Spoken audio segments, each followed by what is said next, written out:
So who are you? My name is Tony. Okay. What do you do? I am a dog trainer, You're dog a trainer, dog walker, extraordinaire. I'm not exactly sure what I do. I hang out with dogs all day is what I do. Hang out with dogs all day. Mm-hmm. Okay. What is Anytime Canine? Anytime Canine is a dog training, dog walking, and pet sitting service, and we supply exercise and training for all the dogs in the DC area. Okay. What method of teaching do you use? I myself use a positive reinforcement training, so I believe in anything that is positive for a dog, a positive experience. That can include treats, affection, toys, anything that can be a positive motivator instead of positive punishment, which is giving some type of punishment which is undesirable to the dog, or sometimes a negative reinforcer, which is taking away something that the dog doesn't want. So pinch collars, that kind of deal.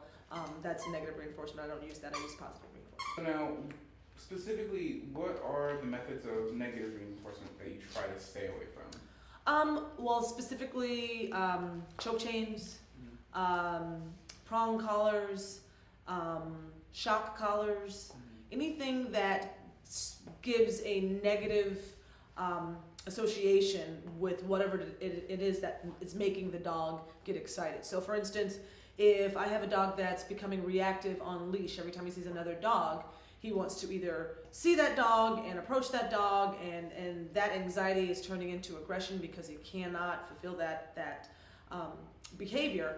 I wouldn't use a prong collar to snap the dog out of it, because what that does is associates pain with whatever the dog is seeing. So if my dog sees another dog and immediately experiences pain, then that dog is associated with pain, and I don't think that's the right way to go. I think the best thing to do is to make a positive influence on the dog, a positive association with whatever it is that they're attracted to, and that will last for the rest of the dog's life. Canine of extraordinary obedience. What is a canine of extraordinary obedience? Are you a canine of extraordinary obedience? See, I am a canine. No, I use it as canine of extraordinary obedience in training, right? Training. Well, I just kind of one day wanted to leave a funny message on my machine for everyone to hear.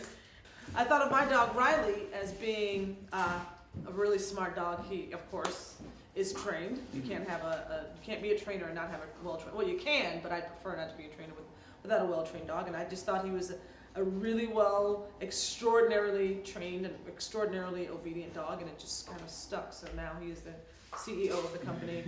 I follow his suit, and we get along fine. If you could impart one piece of wisdom to all first-time pet parents, what would it be? Structure. Structure. Why structure?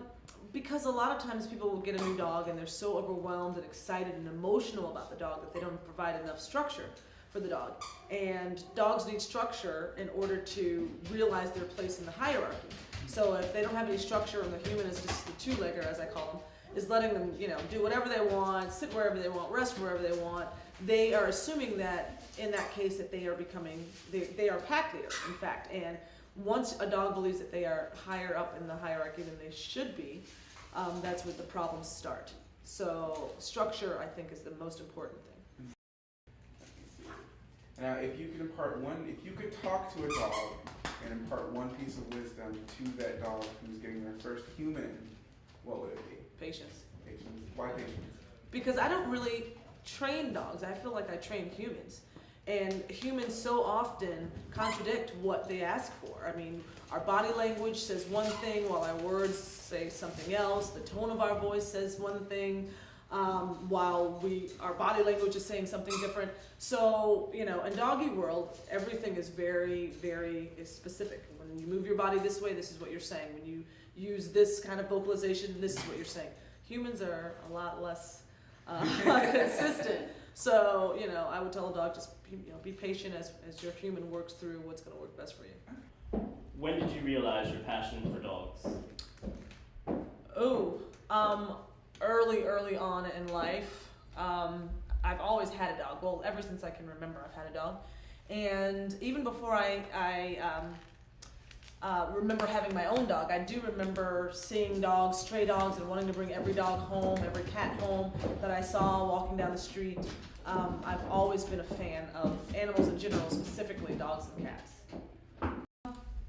So I am a huge, everyone always asks, you know, what's my favorite breed of dog?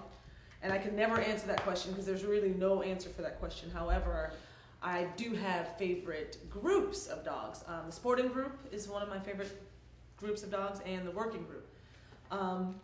The sporting group, because they are eager to please, they're outdoorsy, they want to run around and hang out with their owners, and they do anything and everything they can to make their owners happy, even though they're pretty distractible. So a lab looking for a bird or... How big are you on nutrition?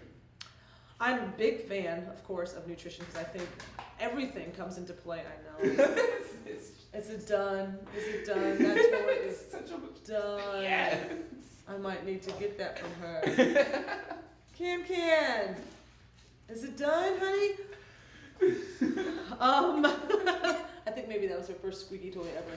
As long as she doesn't eat the stuffing, we're good. But nutrition is a huge thing, mainly because, you know, a well-rounded dog needs to be a healthy dog. So part of being a healthy dog is getting enough exercise, getting the proper nutrition, getting basic obedience training or behavior modification if you have a dog with some issues. So nutrition is a very, very important part of a dog's whole overall being. Who believe that the raw diet is the only way to go. It does have its benefits, definitely. One of the major things that I find people love about the raw diet is that the poo is a lot less and a lot smaller. However, it is a lot of work. So that doesn't work for everyone. A lot of dogs have allergic reactions to a lot of different types of food. Grain-free diets tend to work for a lot of dogs because many more dogs than you think are actually allergic to wheat. And things of that nature. So I think it depends on each human and each dog. I don't have a broad, one fits all type of nutrition. So I think it depends personally on the human's life and on the dog's needs.